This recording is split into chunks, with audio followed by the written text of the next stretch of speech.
Bismillahirrahmanirrahim. Elhamdülillahi Rabbil alemin. Vessalatu vesselamu ala eşrefil mursalin. Muhammedin ve ala alihi ve ashabihi ecma'in. Esselamu aleyküm ve rahmetullahi ve berekatuh. Ve sünnetul kıraati fis seferi. Жолаушы кезінде sünnet болған қырағат түрі аджалатан al-Fatihatu ma'a ayyi suratin sha. Асығыс кезде Фатихамен бірге қалаған сүресін оқуы сүннет, мысалы Каусар сүресін немесе Ихлас сүресін. Уа аминан, асығыс емес, еркін, ешқандай қауіп қатер жоқ кезде сүннет болған қырағат түрі нахвал буруджи, Фатихамен бірге Буруж сүресі сияқты сүрелерді оқиды екен. Уа фил хадари, жолаушы емес кісіге استحسنوا طوال المفصل في الفجر والظهر.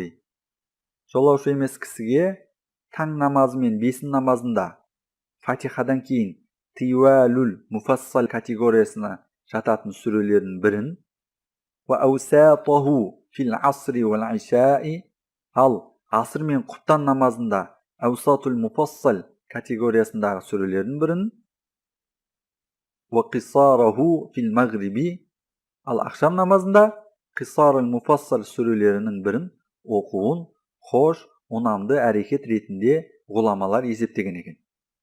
Истахсану, яғни ғұламалар ұнамды әрекет деп есептеген.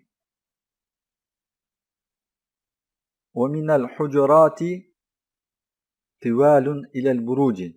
Худжурат пен буруж арасындағы сүрелер тивалул муфассал категориясына жатады. Сумма аусатун иля лам якун. Аусатул муфассал болса, Буруждан бастап Байина сүресіне дейін.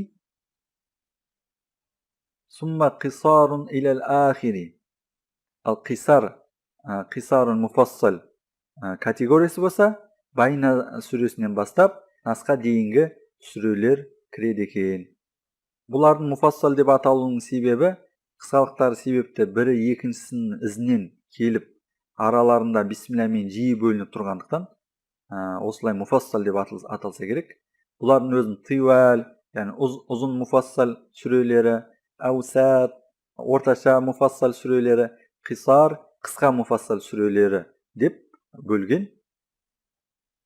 Ғұламалар мұндай пікірге хадистерді, сахабалардың әрекеттерін оқи отырып, соларға қарай отырып, ғұламалар әлгіндей ретпен оқу міндет болмаса да, ұнамды, жақсы әдет деген. Уафи дарурати би қадрил хали. Зәру жағдайларда жағдайға қарай сүрені де таңдап оқиды.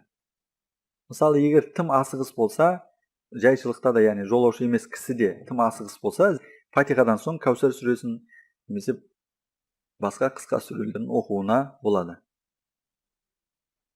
Ва куриха та'йину суратин ли салатин. Қандай да бір сүрені бір намазға белгілеп қою мәкрух. Яғни қандай да бір сүрені бір ғана намазға белгілеп та'йину, сол намазда ғана оқуы мәкрух. Мысалы, бесін намазға тек мына сүрені оқимын деген сияқты өзіне міндет қылып санап жүрген болса, бұл мәкрух болады. Алайда хадистерде көрсетілгендей, пәлен намазда түгенше сүрені оқып, соны әдетке айландырып жүрсе, хадисте айтылған себепті бұл мәкрух емес. Мысалы, хадисте таң намазын сүннетінде бірінші рәкағатында Фатихадан кейін Кафирун сүресін, ал екінші рәкағатында Ихлас сүресін оқуды хадистерде айтылады. Осы кеңес бойынша таң намазын сүннетінде Фатихадан кейін тек Кафирун сүресін, Ихлас сүресін оқып жүру мәкрух емес. Немесе қандай да бір сүрені Фатихадан кейін жеңіл келгендіктен яки білетін сүресі сол ғана болғандықтан оқып жүрсе, ол да мәкрух емес.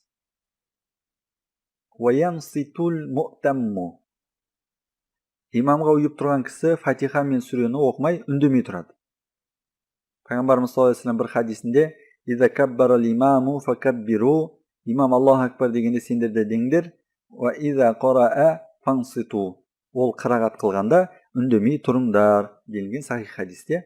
Және де осыған ұқсас басқа да хадистер бар. Ханафи мазхабында имамға ұйыған кісі Фатиха мен Зам сүре оқымайды, мейлі ол іштей оқылатын намаздарда болсын, мейлі жария түрде оқылатын намаздарда болсын, артта ұйып тұрған кісі іштей өзге дұғаларды оқығанымен фатиха мен зам сүрені оқымайды. وَكَذَا فِي الْخُطْبَةِ жұма күні құтпа оқылып жатқанда да үндемей отыру керек. إِلَّا إِذَا قَرَأَ тек имам إِنَّ اللَّهَ وَمَلَائِكَتُهُ يُصَلُّونَ عَلَى النَّبِيِّ يَا أَيُّهَا الَّذِينَ آمَنُوا صَلُّوا عَلَيْهِ وَسَلِّمُوا تَسْلِيمًا деген аятты оқығанда ғана тыңдаушылар іштей пайғамбарға сыбырлап салауат айтады. Шынында Алла тағала да періштелер де пайғамбарымызға салауат айтады. Ей иман еткендер, сендер де пайғамбарға салауат айтыңдар деген аятты оқығанда ғана тыңдаушылар пайғамбарға сыбырлап салауат айтады екен. Илля иза қураа дегендегі мағынасы сол. Вальхамдулиллахи раббил аламин.